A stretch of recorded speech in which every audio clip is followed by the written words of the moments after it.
Conchita, congrats. The moment finally arrived today. How proud are you of the work you've done with Mirra to get her to win her first Grand Slam? I'm super proud, to tell you the truth. I mean, I cannot hide it. It's been quite a long road. I think with a lot of ups and downs. She's 19, she's learning, she's getting more experience.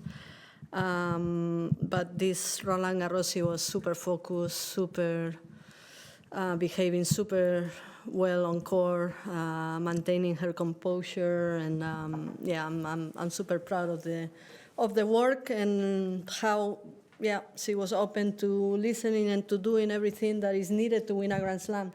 So I couldn't be prouder. How you say? Prouder. Thank you.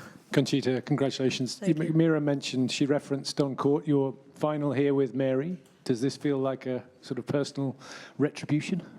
Well, I mean, yeah, that was a very tough final to lose, but this feels amazing, to tell you the truth. I mean, of course, I would have loved to win Roland-Garros as a player, but when you quit tennis and you look back at everything that you have achieved, I mean, I'm also super happy about my career. And then, you know, to have a super career as a coach and, you know, now Mirra winning this Roland-Garros was very, very special. Also, Garbine was there. You know, we hugged. She was the first one that I won a Grand Slam with. And so it's very emotional. You know, I love this job. I love tennis. It's a passion of mine, so yeah, I couldn't be happier. Hi, Conchita, congratulations. I just wanted to ask about that long road and the ups and downs, and Mirra getting to a point where she's won 7 matches in a row, keeping her composure, as you said. Like, there have been moments not even that long ago of real tension and frustration from Mirra. Was there ever a time when you doubted that she would get to this point with her composure, or doubted that you would be able to be the person to get her or help get her to this point? Not really, because, you know, she's very, very young. And there is, even though she won Roland-Garros here, there's still a very long way to go and to continue to learn. I knew, you know, things had to change for her to win big things. Yeah, sometimes I had doubts, like, I mean, if you don't change something, I mean, you make it extra difficult for yourself. So, you know, great, how do you say, kudos to her for changing, willing to change something, staying up and doing the hard work. And you can see, once she does the hard work, I mean, her potential just comes out. I mean, she's a natural, she's a great player. So this is the way. Are we gonna see her the whole time like this? I really wish and I really hope. I mean, but I'm sure there's gonna be ups and downs. But as long as she can continue to learn and to get better, we need to improve in many. I mean, she still have a big room for improvement in every department. So, I mean, I'm super excited for the future. Did you know before this tournament that change had happened? I mean, this was a working process during the tournament. I mean, she had a lot of ups and downs during the tournament. So, I mean, she was doing her job at the matches. So she was able to keep her composure. Some at the beginning of the tournament, you know, there is always more nerves and things happen, and you know, maybe emotions come. But I'm glad that she kept it together, and she was like working, and was able to, you know, she has her tools to work on these things. And she was able to, you know, to work with them and to finally do it it's not easy, 14 days in a row. It's not easy. Congratulations, Conchita. Thank you. I just want to ask about this opponent today in Chwalinska, because this is a very unexpected opponent, probably for her first Grand Slam final. She kind of had nothing to lose. There's not a lot of, you know, data or you know, experience that most players have with her. So what was it like preparing for this sort of mysterious opponent today in this first Grand Slam final occasion, and how did that add to the mental challenge of this day? Yeah, I mean, we try to keep it cool and to follow the routines. You know, of course, I'm not gonna lie to you. I mean, I watch a lot of videos, a lot of matches, a lot of statistics, and you know, it was good that I was able to watch her live and in some matches, because I mean, sometimes you know how TV is different.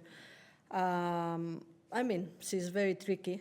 We all saw it, no, in many matches, how players had a tough time playing against her.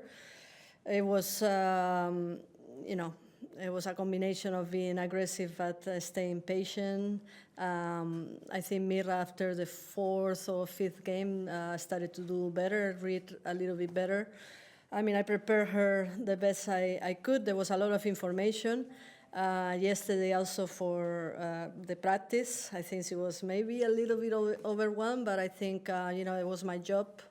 And then today it was just a warm-up and she was completely prepared. I mean, I think she didn't make a lot of drop shots where in another matches she did better, no? I think the game of Mirra also disturbed her a lot, and I think she did great. Good evening, Conchita. Congrats. Thank you. She said that she was not so easy to work with on daily basis. What's your perception of this comment? Well, sometimes it's not. Sometimes it's not. I'm not gonna lie to you. I mean, she's a super nice girl, you know, outside of the court, or of, you know, sometimes in practice it can be a little bit difficult. But you know, when she's open to listen, she's open to, like, you know, breathe and, you know, work with her emotions also in practice, because if you don't do it in practice, how is it gonna work, you know, when you play a match? So yeah, there is days where it's difficult, you know, and sometimes, you know, I have to, you know, be... What is difficult? Well, her attitude. Her attitude is difficult, you know. You tell her something and maybe she's not open to listening and stuff like that. Yeah, that is a little bit difficult, because, I mean, you know, when she works hard and when she listens and she does everything, you know, she has no limit, so sky is the limit. I guess just on that, Conchita, you said the sky's the limit. Mirra was talking about it being addictive, winning Grand Slam titles. Just wondered where you see her kind of going next, and whether you think she can and should be regularly kind of winning these and getting to finals. I mean, for me, it's a working process. I mean, I've been with her for a couple of years, a little bit more, 2 years and some months. I think I started in April 2024. You know, when you win your first Grand Slam, I mean, I'm happy that she's like more confident and you know, but like I said, there is a lot of things that she can still, you know, get better, and she still has to develop, and I mean, those are good news, no? And, you know, we have to stay humble. For me, one of the things is to stay humble, be open to work. Nothing is gonna come easy, and she stays the way she's been doing for, I think, I mean, one of the hardest times were after Indian Wells and Miami, and the clay court season has been amazing. She's done really, really good in all of the departments, not because of the results, and then you see the results coming. So for me, is for her to improve and to get better, and then bigger things are coming. But you have to step in with the feet on the floor. Hi, Conchita. Even if Mirra has something to improve, like you said, but she's not number one of the race. And I heard a lot of people said that in terms of pure tennis, she's maybe the best player in the world. So do you think she is now ready to become the real number one? And is it something that you're aiming for? Is it a goal for you? Or you think it's too soon? For me, like I said, I mean, for me, it's every day is a working day. Every day is an opportunity to get better at things. when you work good, when you do your job, results will come, the ranking will come. So no, there's not something that we have like, yeah, I mean, if it happens, great, but if we work day by day and she keeps getting better, I mean, she's an amazing player and she can continue to grow and continue to get titles and get better at the rankings. I mean, the ranking will come along. We'll take a couple of last questions in English, Matt. Hi, Conchita. Well done. Thank you. She mentioned that she'd been seeing the psychologist for about a year and a half. Is that like a situation where you're working with her, and you can take care of so many things, but you're not a psychologist, and you sort of feel like you need reinforcements or you need help from other people who have expertise in another area? For sure, we have an amazing team. I mean, I think I was able to create a very, very good team around her. I mean, not only the psychologist, the fitness coach. I mean, everybody's doing very, very good in their department.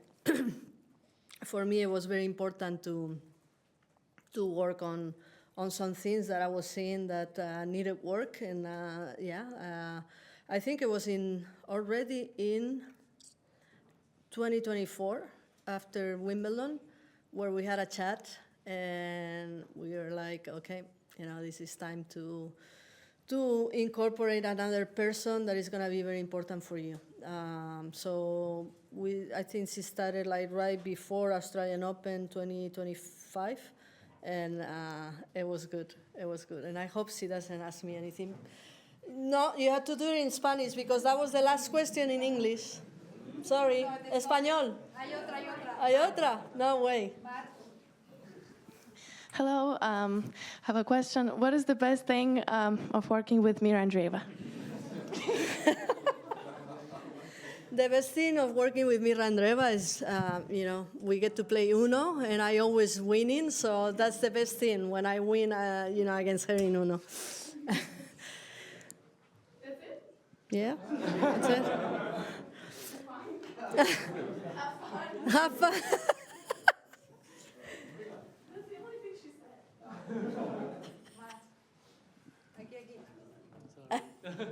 I'm fired.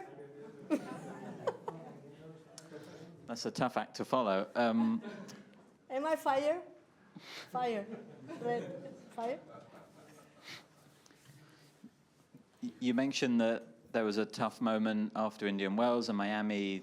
Her first tournament on the clay was Linz, which was a tournament, I think you weren't there. I'm just wondering, coaches often say that their role really is to allow the player to kind of not need the coach, maybe. I'm just wondering, can you talk about how important that week was for Mirra in her development and when you weren't necessarily there? Yeah, after the, I don't know how you call it, the hard season in Doha, Dubai, Indian Wells, Miami, wasn't as we would have loved to have the results, no. So I looked at the tournaments, and of course, how we often make changes in the calendar. So I saw Linz, was a very good opportunity for her to continue to play and to a good start to the clay. I'm doing a lot of weeks, and I have also a life, and that was not in the calendar for me, but also I saw it as an opportunity for her to go there, of course I was on the phone 24/7. Of course I prepared the matches with her. I gave her everyday plan that she had. But yeah, I mean, it was also like, okay, I'm not there, now you don't have anybody to blame. So, you go there, you play your matches, and think a little bit too. I mean, I was in Filderstadt, oh my God, in Stuttgart the next week, and I've been with her since every week. But yeah, it is a lot of work. Sometimes I do need a week off. And I think it was very good for her. It was a very good decision. That was the beginning of a very good clay court season. And here we are talking about the title. Thank you very much. We take questions in Spanish. Salud.